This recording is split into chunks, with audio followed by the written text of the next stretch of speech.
আসসালামু আলাইকুম। আচ্ছা, আমরা একটু আমাদের পরের সাধারণ বিজ্ঞানের পরের লেকচারের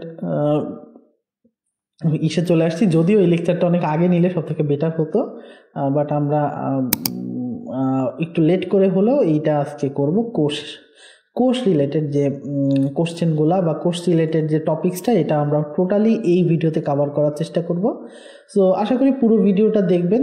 যারা আজকেও আমরা রেকর্ডেড ক্লাস দিচ্ছি, আমরা কিন্তু সবগুলো রেকর্ডেড ক্লাস এক জায়গায় করে দিচ্ছি। সো আমাদের যারা হোয়াটসঅ্যাপ গ্রুপে যারা আছেন সবাই কিন্তু রেগুলার ক্লাসগুলো করেন। আমরা কিন্তু রেগুলারই ক্লাস দিতেছি, যেহেতু পরীক্ষা আস্তে আস্তে চলে আসছে। আমরা রেগুলার ক্লাসগুলো করেন, আর আমরা ডিসেম্বর থেকে কিন্তু রেগুলার পরীক্ষা নেওয়া শুরু করবো। সো কাইন্ডলি একটু সেভাবে একটু প্রস্তুতি নিন। তো আমরা মেনলি ক্লাসে যাই। তো তার আগে বলি, এখনও যারা সাবস্ক্রাইব করেন নাই সাবস্ক্রাইব করে ফেলেন। আমাদের নতুন নতুন ভিডিওগুলো কিন্তু আপনাদের সামনে চলে আসবে, না হলে কিন্তু আপনাদের বিভিন্ন ইনফরমেশন রিলেটেড যে ভিডিওগুলো সেগুলো কিন্তু সামনে যাবে না। তো আমি শুরু করি। তো কোষের ব্যাপারটা, কোষ কি?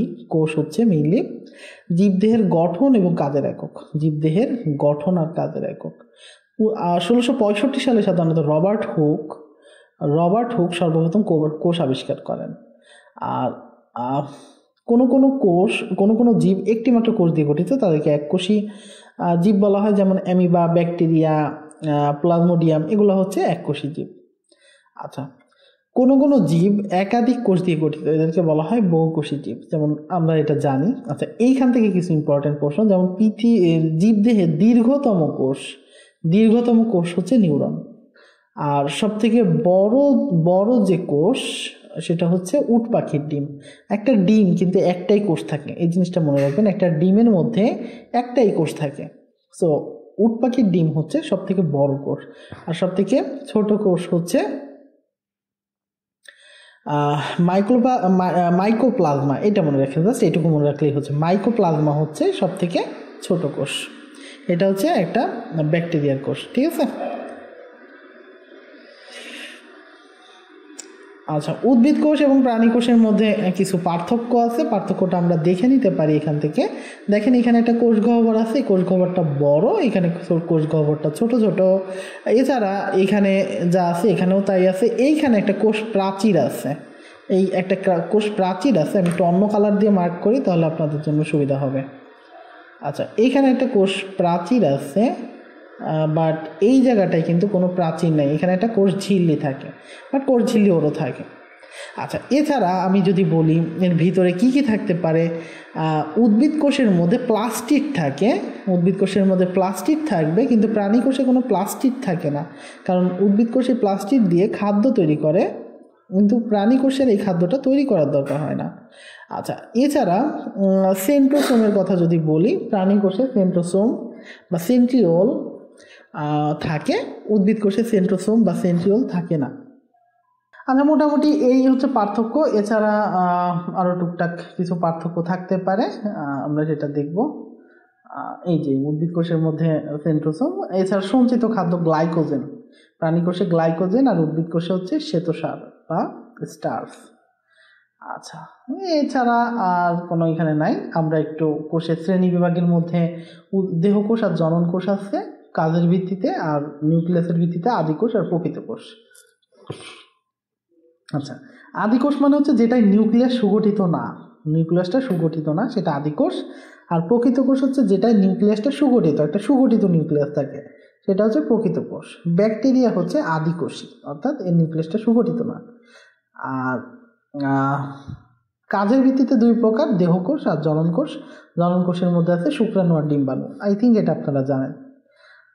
আচ্ছা, আমরা একটু এবার কোশ্চেনের মধ্যে আসি। মানব দেহের মৌলিক ইউনিটের নাম কি? এটা কোষ। কোষ গঠন করেন রবার্ট হুক, কোষ নামকরণ করেন এটাও রবার্ট হুক।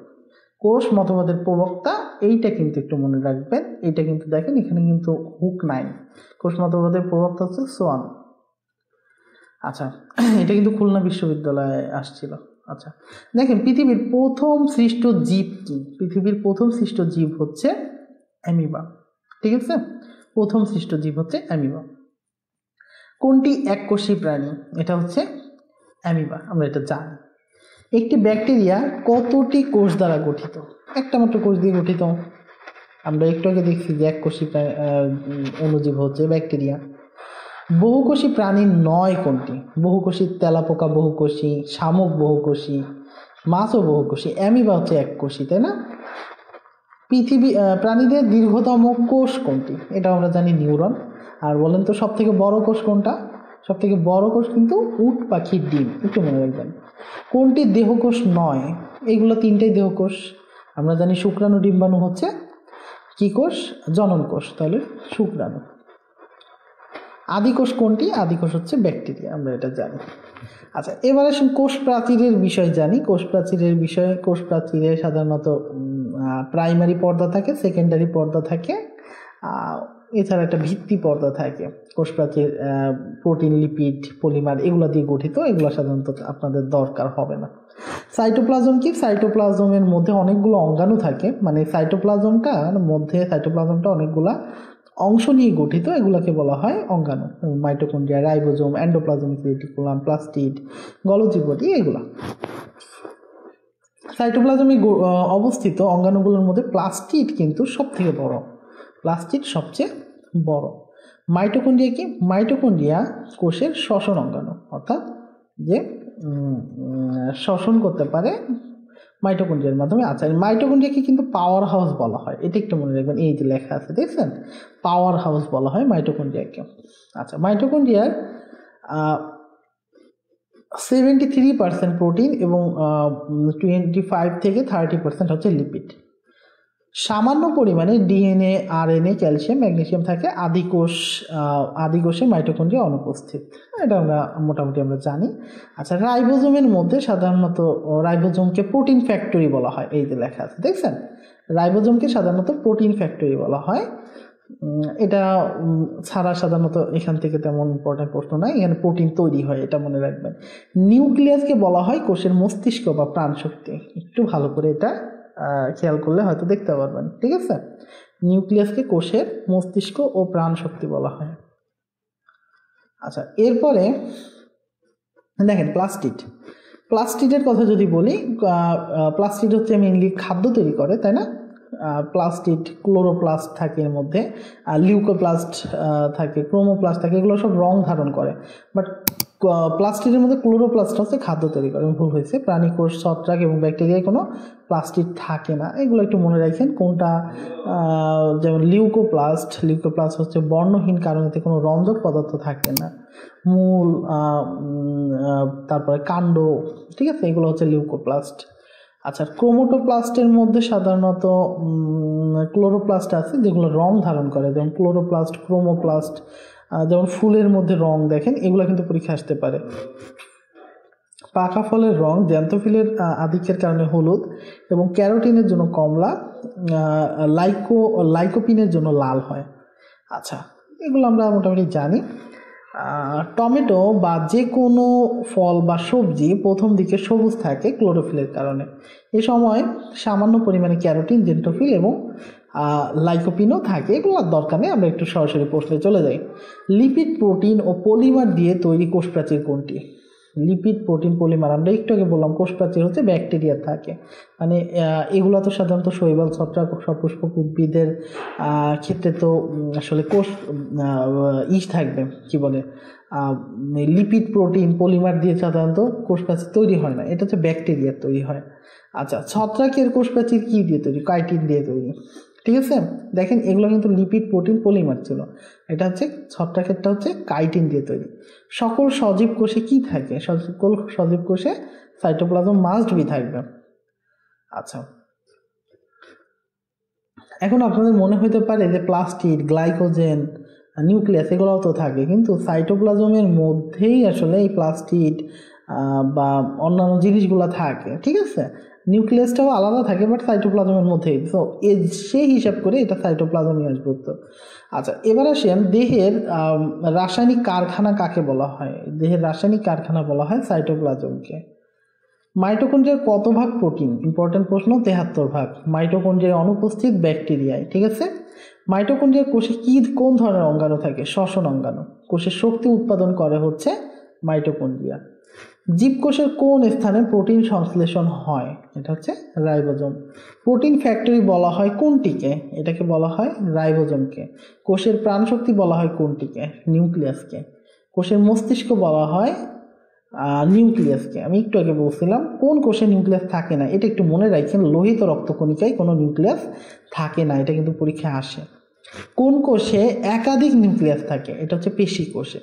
প্রাণীর বহু নিউক্লিয়াস যুক্ত কোষকে বলা হয় কি?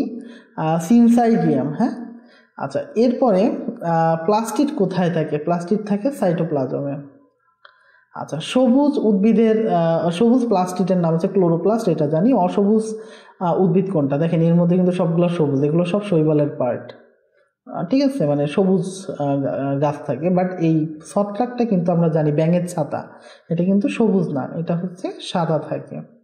আচ্ছা, তারপরে ক্লোরোফিল অণুর উপাদান কোনটা? এটা হচ্ছে ম্যাগনেসিয়াম, এটা সাধারণত ক্লোরোফিলের উপাদান। কোনটির জন্য পুষ্প রঙিন এবং সুন্দর হয়? এটা কিন্তু আমরা পড়ছিলাম যে ক্রোমোপ্লাস্টের জন্য। এটা কিন্তু এই ক্রোমোপ্লাস্টের মধ্যেই কিন্তু ক্রোমোটোপ্লাস্ট থাকে, এছাড়া আপনার থাকে ক্লোরোপ্লাস্ট থাকে। দেখেন এই ক্লোরোপ্লাস্ট আর ক্রোমোটোপ্লাস্ট দুইটাই কিন্তু ক্রোমোপ্লাস্টের অংশ, এই জন্য উত্তর কিন্তু ক্রোমোপ্লাস্ট দেওয়া। তারপরে খেয়াল করেন, সবুজ টমেটো পাকার পর লাল হয় কেন? এটা হচ্ছে ক্লোরোফিল তৈরি বন্ধ হওয়ার কারণে। আচ্ছা, কি কারণে সবুজ টমেটো পাকলে লাল হয়? ক্লোরোপ্লাস্ট যেহেতু রূপান্তরিত হয়ে ক্রোমোপ্লাস্টে পরিণত হয়, সেহেতু এটা লাল হয়। সবুজ ফল পাকলে রঙিন হয় কেন? এটা জ্যান্থোফিলের উপস্থিতির কারণে। পাকা ফলের রং হলুদ হয় কোন রাসায়নিক পদার্থের? যেহেতু হলুদ হয় হচ্ছে জ্যান্থোফিলের, আর ক্যারোটিন হচ্ছে কিন্তু কমলা। এই জিনিসটা মনে রাখেন, দুইটা কিন্তু অনেক সময় ঘোলায় যায়। আচ্ছা, এবার আসেন আমরা একটু কোষ বিভাজনের মধ্যে চলে যাই। কোষ বিভাজনের মধ্যে যে প্রক্রিয়া, একটি সজীব কোষ সাধারণত একটা কোষ ভেঙে দুইটা কোষে রূপান্তরিত হবে, তখন আমরা তাকে বলবো, সেই প্রসেসটাকে বলবো, অর্থাৎ একটা কোষ ভেঙে দুইটা কোষে পরিণত হবে, তাকে বলবো হচ্ছে কোষ বিভাজন। কোষ বিভাজন সাধারণত কয় প্রকার? দুই প্রকার, একটা অ্যামাইটোসিস, কোষ বিভাজন হচ্ছে তিন প্রকার, একটা অ্যামাইটোসিস, মাইটোসিস আর মিওসিস। অ্যামাইটোসিস কোনটা? অ্যামাইটোসিস হচ্ছে ডিরেক্ট দ্বিবিভাজন, একটা কোষ থাকবে, এই কোষটা ডিরেক্ট ভেঙে দুইটা কোষে পরিণত হবে, তখন আমরা তাকে বলবো অ্যামাইটোসিস। ঠিক আছে, যেমন ব্যাকটেরিয়া, ইস্ট, অ্যামিবা, ছত্রাক, এগুলো। আচ্ছা, এই যে যেটার কথা বলতেছিলাম। আচ্ছা, মাইটোসিসের ক্ষেত্রে হবে কি? মাইটোসিসের ক্ষেত্রে হবে টুয়েন থেকে টুয়েন তৈরি হবে এবং টুয়েন তৈরি হবে। এই যে প্রসেসটা, অর্থাৎ একটা কোষ ভেঙে দুইটা সমান কোষে পরিণত হয়, সেটাকে বলি আমরা মাইটোসিস। আর মিওসিসের ক্ষেত্রে কি হবে? মিওসিসের ক্ষেত্রে টুয়েন থেকে দুইটা টুয়েন তৈরি হবে এবং এই দুইটা টুয়েন ভেঙে দুইটা এন তৈরি হবে। তার মানে কি হবে? একটা থেকে এখানে দুইটা কোষ তৈরি হয়, আর এই মিওসিসের ক্ষেত্রে একটা থেকে চারটা কোষ তৈরি হয়। এবং এই কোষগুলো সাধারণত ডিপ্লয়েড এবং এই কোষগুলো সাধারণত হ্যাপ্লয়েড। ঠিক আছে, এই জিনিসটা একটু মনে রাখবেন। আচ্ছা, ডিপ্লয়েড হ্যাপ্লয়েড অনেকে যারা আর্টসে তারা বোঝে নাই। যখন এন থাকে, আপনি একটু মনে রাখবেন, যখন এন থাকবে, শুধু এন থাকবে, সিঙ্গেল এন লেখা থাকবে, সেটা হচ্ছে হ্যাপ্লয়েড। আর যখন টুয়েন লেখা থাকবে তখন হচ্ছে সেটা ডিপ্লয়েড। খুব ইজি করে এটা যাতে একটু মনে থাকে, এভাবে পরীক্ষায় আসতে পারে। আচ্ছা, এরপরে মাইটোসিস সাধারণত আমাদের যে এমসিকিউর জন্য যা লাগবে, এটা দেহকোষে ঘটে, আর মিওসিসটা হচ্ছে জনন মাতৃকোষে ঘটে, বিভাজনে মাতৃকোষে ঘটে। ঠিক আছে, এটা গ্রিক শব্দ। আচ্ছা, এইখানে খেয়াল করেন, নতুন যে কোষগুলো সৃষ্টি হয়েছে সেটা মাতৃকোষের সমান, অর্থাৎ দেখেন এখানেও টুয়েন ছিল, এখানেও টুয়েনই তৈরি হয়েছে, তাহলে এটা মাতৃকোষের সমান। বাট এইখানে যেটা, এটা কিন্তু মাতৃকোষের অর্ধেক হয়েছে, এখানে টুয়েন ছিল, তৈরি হয়েছে কি? এন তৈরি হয়েছে, তার মানে এটা মাতৃকোষের অর্ধেক হয়েছে। ঠিক আছে, মিওসিসের ক্ষেত্রে এটাকে আমরা বলি হ্রাসমূলক বিভাজন। আচ্ছা, ক্যান্সার বা টিউমার সাধারণত কিসের কারণে হয়? কোষে, শরীরের কোনো কোষে দ্রুত, অস্বাভাবিক এবং অনিয়ন্ত্রিত বিভাজন হলে তাকে আমরা ক্যান্সার বলি। P53 জিন টিউমার সংকরোধক প্রোটিন তৈরি করে যা শরীরের প্রত্যেক কোষের নিউক্লিয়াসে পাওয়া যায়। এই প্রোটিন কোষের অনিয়ন্ত্রিত বিভাজন নিয়ন্ত্রণ করে টিউমার বা ক্যান্সার নিয়ন্ত্রণ করে, প্রতিরোধ করে। এটা একটু আমরা মনে রাখবো। আচ্ছা, এখান থেকে প্রশ্ন আসতে পারে। খেয়াল করেন, জীবদেহে কয় প্রকার কোষ বিভাজন হয়? সাধারণত 3টা, অ্যামাইটোসিস, মাইটোসিস, মিয়োসিস। ব্যাকটেরিয়াতে কোন ধরনের কোষ বিভাজন হয়? এটা হচ্ছে অ্যামাইটোসিস। অপত্য কোষে ক্রোমোজোম সংখ্যা মাতৃকোষের ক্রোমোজোম সংখ্যার অর্ধেক হয় মিয়োসিসে। এরপরে যদি আমরা বলি, মানুষের শরীরে কোনো স্থানে ক্যান্সার হলে সেখানে দ্রুত কোষের সংখ্যা বেড়ে যায়। ক্যান্সার রোগের কারণ কি? কোষের অস্বাভাবিক বৃদ্ধি। ন্যাচারাল প্রোটিনের কোড কত? এই যে আমরা একটু আগে বলছি P53, ঠিক আছে, P53। এই দেখেন একটু আগে পড়ছিলাম যে ন্যাচারাল প্রোটিন। আচ্ছা, এটা হচ্ছে P53। আচ্ছা, এবার আসলে আমরা টিস্যুর মধ্যে যাই। আপনারা কিন্তু একটা জিনিস খেয়াল করছেন, এই ধরনের প্রশ্নগুলা এই চ্যাপ্টারগুলা থেকে কিন্তু প্রশ্ন একটু কম আসে। তার মানে এটা বিএসসিদের জন্য খুব ইম্পর্টেন্ট, ডিপ্লোমাদের জন্য একটু কম ইম্পর্টেন্ট, বাট পড়তে হবে। কলা বা টিস্যু কি? যখন একগুচ্ছ কোষ, যখন একটা অনেকগুলো কোষ এক জায়গায় হচ্ছে থেকে একটা মিলিতভাবে একটা কাজ সম্পন্ন করে, তখন তাকে সমষ্টিগতভাবে আমরা তাকে বলি হচ্ছে টিস্যু। আচ্ছা, উদ্ভিদ টিস্যু সাধারণত 2 ধরনের, একটা হচ্ছে ভাজক কলা আর একটা হচ্ছে স্থায়ী কলা। ভাজক টিস্যু কোনটা? এরা সাধারণত বিভাজনের সক্ষম, অর্থাৎ এরা সাধারণত বিভাজিত হতে থাকে, ঠিক আছে। আর এই ভাজক কলাগুলাই সবসময় কি হয়? স্থায়ী কলা, অর্থাৎ এটা এক সময় যে আর বিভাজিত হয় না, ফিক্সড হয়ে যায়, তখন তাকে বলি আমরা স্থায়ী টিস্যু। আচ্ছা, স্থায়ী টিস্যুগুলো সাধারণত বিভাজন করে না, বিভাজনে অক্ষম। এটা হচ্ছে মূল এবং কাণ্ডের অগ্রভাগে উদ্ভিদের বৃদ্ধি সবচেয়ে বেশি ঘটে, ভাজক টিস্যুটা। আচ্ছা, স্থায়ী টিস্যুটা কি? স্থায়ী টিস্যুটা হচ্ছে সাধারণত খাদ্য উৎপাদন করে, খাদ্য সঞ্চয় করে, খাদ্য, পানি, খনিজ লবণ পরিবহন করে, বিভিন্ন অঙ্গে দৃঢ়তা প্রদান করে, ইত্যাদি স্থায়ী টিস্যুর কাজ। প্রাণী টিস্যুর মধ্যে কতগুলো পার্ট আছে? যেমন আবরণী কলা, যোজক কলা। যোজক কলার মধ্যে একটা ইম্পর্টেন্ট হচ্ছে রক্ত, ঠিক আছে, লসিকা। তারপরে আবরণী কলা, পেশি কলা, স্নায়ু কলা। স্নায়ু কলার মধ্যে হচ্ছে স্নায়ু কোষ বা নিউরন, এটাও আমরা পড়ছি। আচ্ছা, এই 2টা কিন্তু ইম্পর্টেন্ট। আবরণী কলাকে সাধারণত 3 ভাগে ভাগ করা যায়, আইসাকার, ঘনাকার, স্তম্ভাকার। এটা নর্মাল ব্যাপার, এই যে দেখেন অনেকটা দেখতে এরকম থাকে, আইসাকার, ঘনাকার এবং স্তম্ভাকার। আচ্ছা, যোজক কলাকে সাধারণত এইখানে যোজক কলার মাতৃকার পরিমাণ বেশি। মাতৃকাল মানে হচ্ছে তরল জিনিস বেশি থাকে, ঠিক আছে, যেমন ফাইব্রাস, স্কেলেটাল, তরল যোজক কলা, ঠিক আছে। মাতৃকা মানে হচ্ছে আপনার ম্যাট্রিক্স বলি যাকে আমরা। আচ্ছা, পেশি কলা কোনটা? পেশি কলা হচ্ছে ভ্রূণীয় মেসোডার্ম থেকে উৎপন্ন সংকোচন প্রসারণশীল বিশেষ ধরনের কলাকে বলা হয় পেশি কলা। এটা আমরা জানি। ঐচ্ছিক পেশি কলা, অনৈচ্ছিক, হৃদপেশি। এটা কিন্তু ইম্পর্টেন্ট। মানুষের হাড় এবং পায়ের পেশিগুলো হচ্ছে ঐচ্ছিক পেশি। আচ্ছা, ঐচ্ছিক মানে কি? যেটা আমরা ইচ্ছা অনুযায়ী সংকুচিত বা প্রসারিত করতে পারি, যেমন হাত, পা, এগুলো কিন্তু আমরা ইচ্ছা অনুযায়ী নাড়াতে পারি। বাট আমরা কি যে আমাদের পাকস্থলীটা, মানে পাকস্থলীর যে অন্ত্রটা কি আমরা সংকোচন করতে পারি না। এটা হচ্ছে অনৈচ্ছিক পেশি। হৃদপেশি কোনটা? হৃদপিণ্ডের সকল হৃদপেশি একত্রে সমন্বিতভাবে সংকুচিত এবং প্রসারিত হতে পারে, এটা হচ্ছে হৃদপেশি। স্নায়ু কলা আমরা জানি, স্নায়ু টিস্যু, নিউরন নামে পরিচিত, এটা আমরা জানি। আচ্ছা, এরপরে একাধিক কোষ বিভিন্ন কাজের জন্য মিলিতভাবে তৈরি করে কলা বা টিস্যুও থাকতে পারতো অপশনে। উদ্ভিদের বৃদ্ধি সবচেয়ে বেশি হয় সাধারণত মূল এবং কাণ্ডের অগ্রভাগে। আমরা পড়ছিলাম যখন দেখাইছি, ওই সময় আমি বেশি করে দেখাইছিলাম যে এটা আসতে পারে। উদ্ভিদ মাটি থেকে পানি এবং খনিজ লবণ পরিবহন করে কোন কলার মাধ্যমে? জাইলেম। এখানে একটা ব্যাপার আমি বলি, আমাদের একটা উদ্ভিদ যখন মনে করেন এটা মনে করেন একটা উদ্ভিদ, সিম্পলি বলি, উদ্ভিদ মাটি থেকে পানি পাতায় নিয়ে যায়। ভালো করে বুঝছেন, মাটি থেকে পানি পাতায় নিয়ে যায় এবং পাতায় কি হয়? খাবার তৈরি হয়। ওই খাবারটা সমস্ত শরীরে পৌঁছায়। এখন মাটি থেকে যে পানিটা নিয়ে যাচ্ছে, এই পানিটা পরিবহন করতেছে এক ধরনের পরিবহন টিস্যু, এটার নাম হচ্ছে জাইলেম। আর যখন পাতা থেকে পানিটা পানি বলতে খাবারটা সমস্ত শরীরে নিয়ে যাচ্ছে, অর্থাৎ একটা তরল খাবার তৈরি করে, এটা সমস্ত শরীরে নিয়ে যাচ্ছে, এটা করে হচ্ছে ফ্লোয়েম। এই জিনিসটা জানি মনে থাকে। স্থায়ী কলার কাজ কি? স্থায়ী কলার কাজ হচ্ছে সঞ্চয় করা, দৃঢ়তা প্রদান করা, খাদ্য উৎপাদন করা, সবগুলা।